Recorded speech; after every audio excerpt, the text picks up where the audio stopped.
every supplementary budget increases our patch because it introduces expenditure. One, we did not approve. All right, moving on, Busia Governor Paul Otuoma was on Tuesday grilled by the Senate Public Accounts Committee over a significant drop in revenue collection within the county. Appearing before the committee during a Senate Mashinani sitting held in Busia County, Governor Otuoma was questioned on why the county's income of land and development projects had fallen by nearly 50%. Now, the committee also raised concerns about the reduction in funds collected from parking fees, with senators suspecting a possible scheme by some county officials to embezzle public revenue. Million prior year, and that year collected 2.5 million. Where did 2.4 million go? Because if you are doing all those things you are saying, then there should be natural growth. So if you have brought numbers that show a 50% decline, this is in the 2023-2024 financial year, you should have already asked for an explanation from your chief officer. You can't do that exercise now. Because if you are seeing these numbers for the first time with us here, no, Chair, it's very unfortunate. We hit a headwind when we were told to stop it until we do some further consultations. And that was entry fee for trailers. And if you look like we have got almost 1,000, or is it 2,000 or 3,000? 1,800 trailers that transit here per day. Now let's talk matters education and academic activities at Dedan Kimathi University of Technology in Nyeri County may soon grind to a halt after lecturers and staff launched a second strike, accusing the institution of failing to honor the two previous collective bargaining agreements. Speaking during the official commencement of the strike, which coincides with the ongoing nationwide industrial action by university lecturers, the staff members claimed that the university had consistently violated key provisions of agreements, leaving them frustrated and financially strained. They further alleged that the university management may be mishandling funds disbursed by the government, saying there are owed payments dating back to the 2017, 2021, and 2021 to 2025 CBA cycles. We have a management here that works and does everything unilaterally without consultation with the union. They treat us like animals, like as we talk right now. UASU officials have been suspended from the university. Personally, I am suspended from the university. Now, and we have local issues to negotiate. They need to be able to give us leaders who can be able to talk to the union, because if they cannot be able to engage the union, and especially when the CBA money comes. Right now, for matters education, a 75-year-old man collapsed and died at the Bungoma Law Courts while awaiting for the hearing of his land dispute case before the Environment and Land Courts. Confirming the incident, Bungoma South Police Commander William Talam identified the deceased as Jotham Wakubuya, a resident of Chwele who had a history of heart disease. Talam said the elderly man suddenly collapsed moments before his case was called for mention, describing the incident as deeply unfortunate. Now, the judiciary also confirmed the incident through its spokesperson, Paul Ndemo, noting that normal court proceedings were briefly interrupted as officers and witnesses tried to assist the man.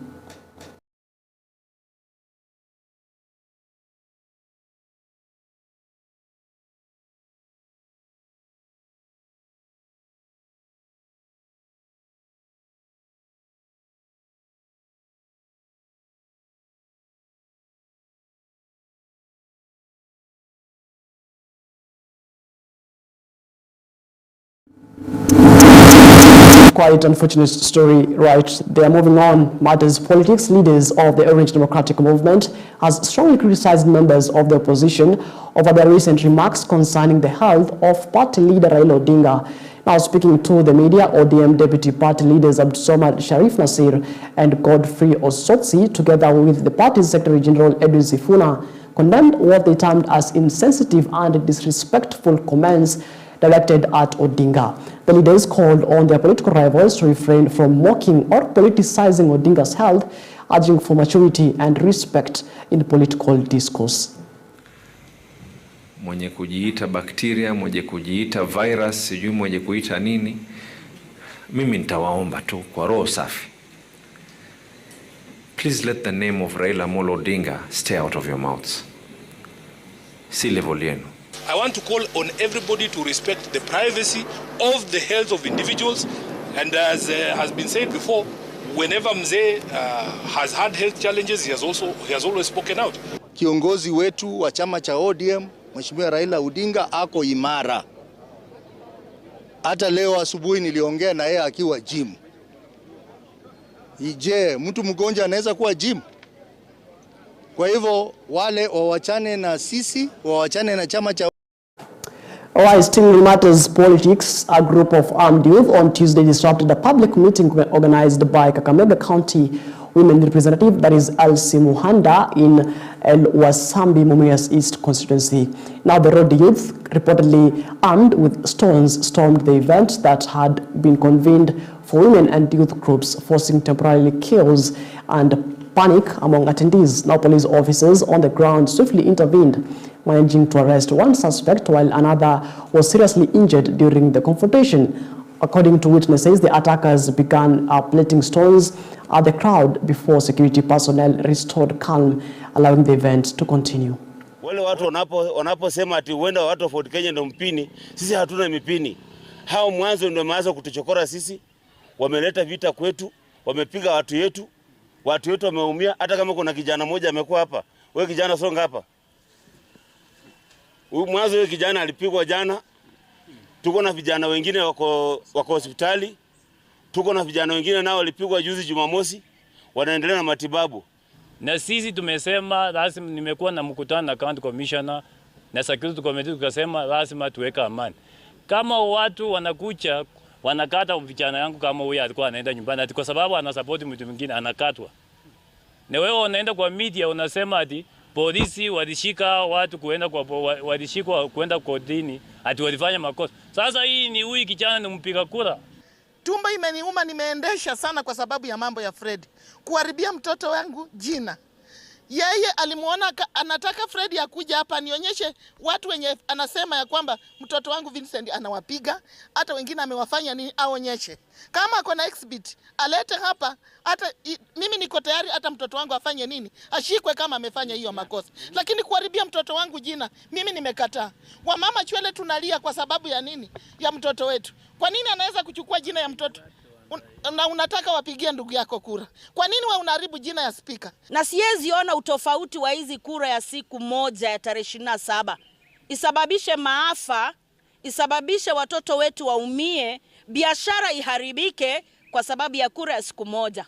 Wewe una uamuzi wa kuchagua unayependa. Kama sisi wa Fort Kenya wanasema tuko na mpini, tuko sijui na nini, wale watu wako ndani. They are not supporters of our candidate. Kama mnajua kijana amekuwa akitembea na Eric yako na nywele mingi na mandefu ya white, ako huko ndani. Sio amepelekwa kotini leo. Kwa watu wote, umeona huyu kijana? Huyu ni supporter wa Vincent. Wengine 6 wako hospitali. We can produce them. Umeona huyu kijana? Hii ni shoka, ule kijana mandefu ya white, ule brown alikata yeye. Alright, still in matters politics, a day after Kabuchai Member of Parliament, that is Majimbo Kalasinga, publicly criticized the National Assembly Speaker Moses Wetangula over his leadership conduct, a group of the Speaker's supporters has come out to defend him, calling on the MP to accord him due respect. Now speaking to the media, a group of women allied to Wetangula said it was inappropriate for Kalasinga to make disparaging remarks against the Speaker, noting that Wetangula had played a key role in helping him secure his parliamentary seat.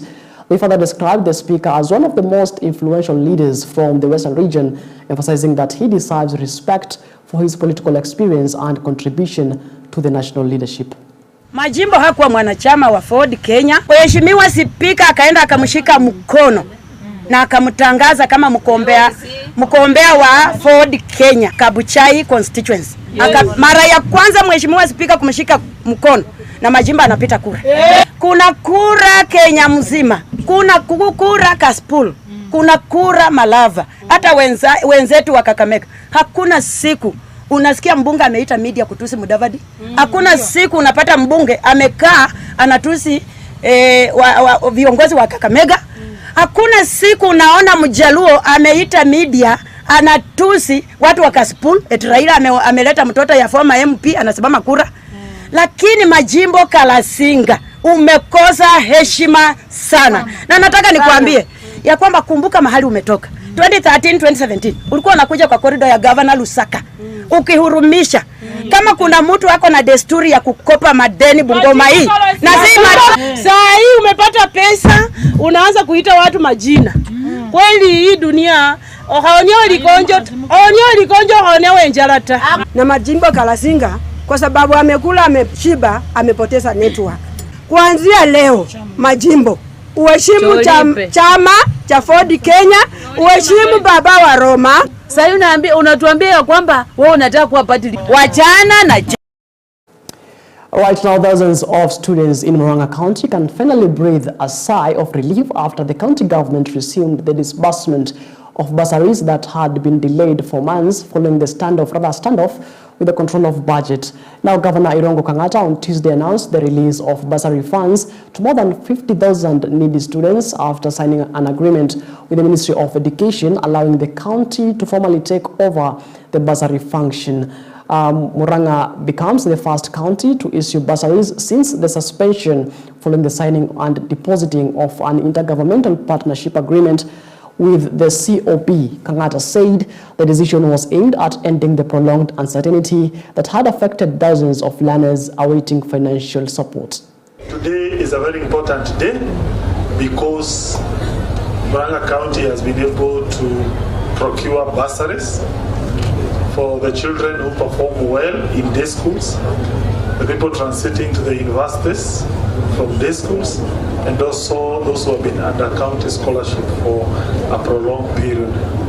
There was a problem at the control budget, but the county has been able to maneuver by adhering to the law.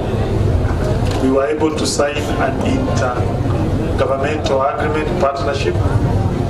Then we published it in the Kenya Gazette. We issued a notice to the National Assembly as set out by the law, Section 26 of the Intergovernmental Relations Act. And because of that, we were able to unlock this problem of bursaries. We believe that there is no child belonging to the national government, to the county government. Every child needs to be supported, whether you are being supported by the national government, county government. The most important endeavor a government can do is to educate its population. It is the moral thing to do. Kenya deserves education. Kenya deserves better educated populace. And therefore, both levels of government must endeavor to educate its people. And that's why the county government of Murang'a sets aside some amount to educate its people. It is exactly 16 minutes past the top of the hour. Taking a short breather here on EBN Prime Edition. But when we come back, we'll tell you what exactly is happening in the world of sports. Don't go too far.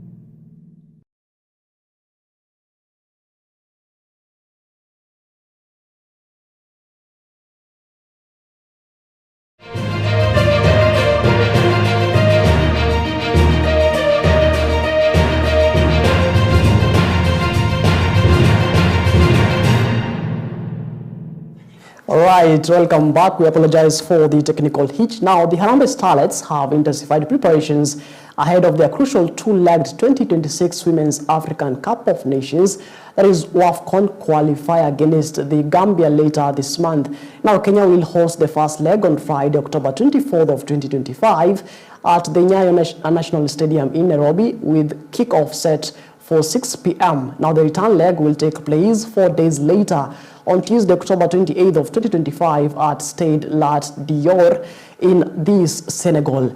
Now, the Starlets are aiming for a strong start at home as they seek to secure qualification for the continental tournament.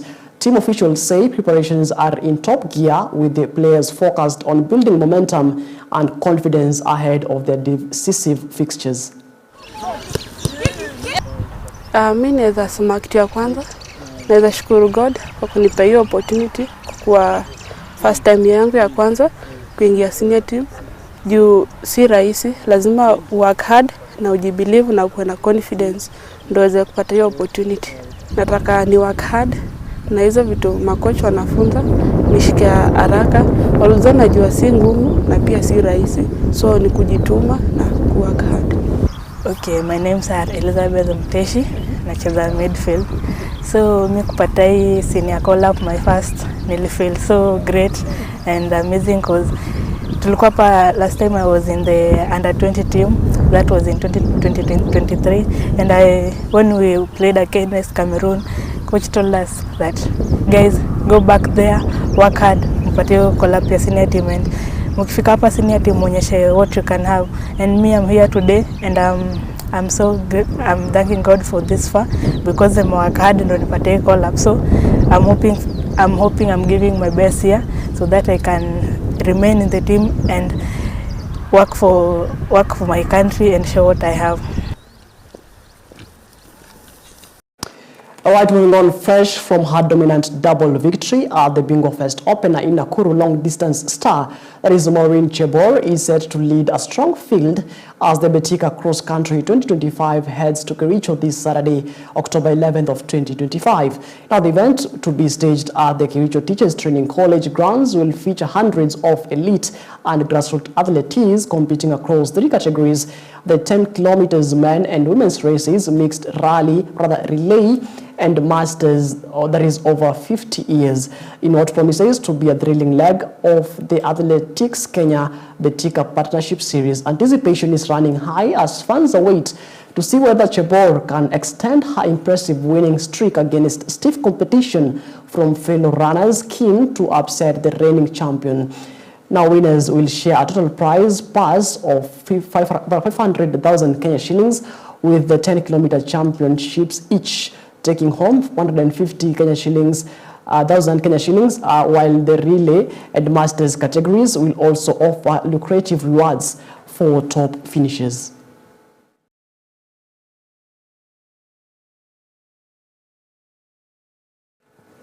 All right, moving on, David Kirago produced a commanding performance to win the 2025 NCBA T-Fields Trophy on Sunday as the Kenya Amateur Golf Championship, that is KAGC series, made its stop in Kericho. Kirago carded a total of 3 over par 219 to finish ahead of Eli Bano and Elvis Mwigwa, who tied in second place with 6 over par 222. Defending champion titles Okwong from Uganda settled for 4th on 10th over par 226.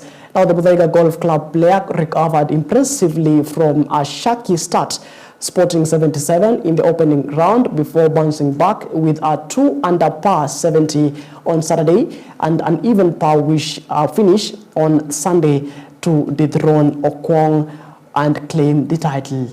This leg of the series remains crucial to us. It's a leg with one of the highest number of golfers, and we purpose to continue this partnership for long. Ladies and gentlemen, at NCBA, we are immensely proud of the growth and enthusiasm we have seen throughout the series and golf in the country. In general, we have extended our golf support wings not only to every corner of Kenya, but across the borders to Tanzania, Uganda, and Rwanda. And we are immensely proud to connect the region under the golf umbrella. This is a quite, ladies and gentlemen, it is not just about golf. We are driven by a mission to support you, our clients, in achieving your economic growth by providing financial solutions that will help you achieve your goals and ambitions. Ladies and gentlemen, as we gear up for the grand finale at the Muthaiga Golf Club, let us take a moment to applaud not only today's winners and participants, but also the relationships we build off the course.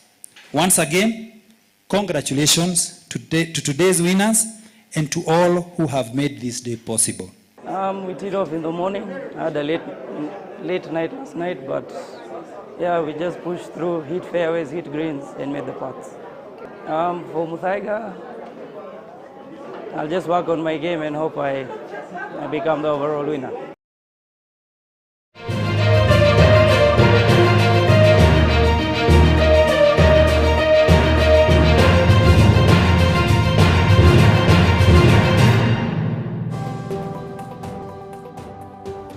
All right, it is exactly 30 minutes past the top of the hour. Many thanks for, of course, keeping me company until this particular minute. You're now up to speed with us making headlines from across our 47 counties and, of course, in the world of sports. Our sign language interpreter tonight has been Laura Mondi.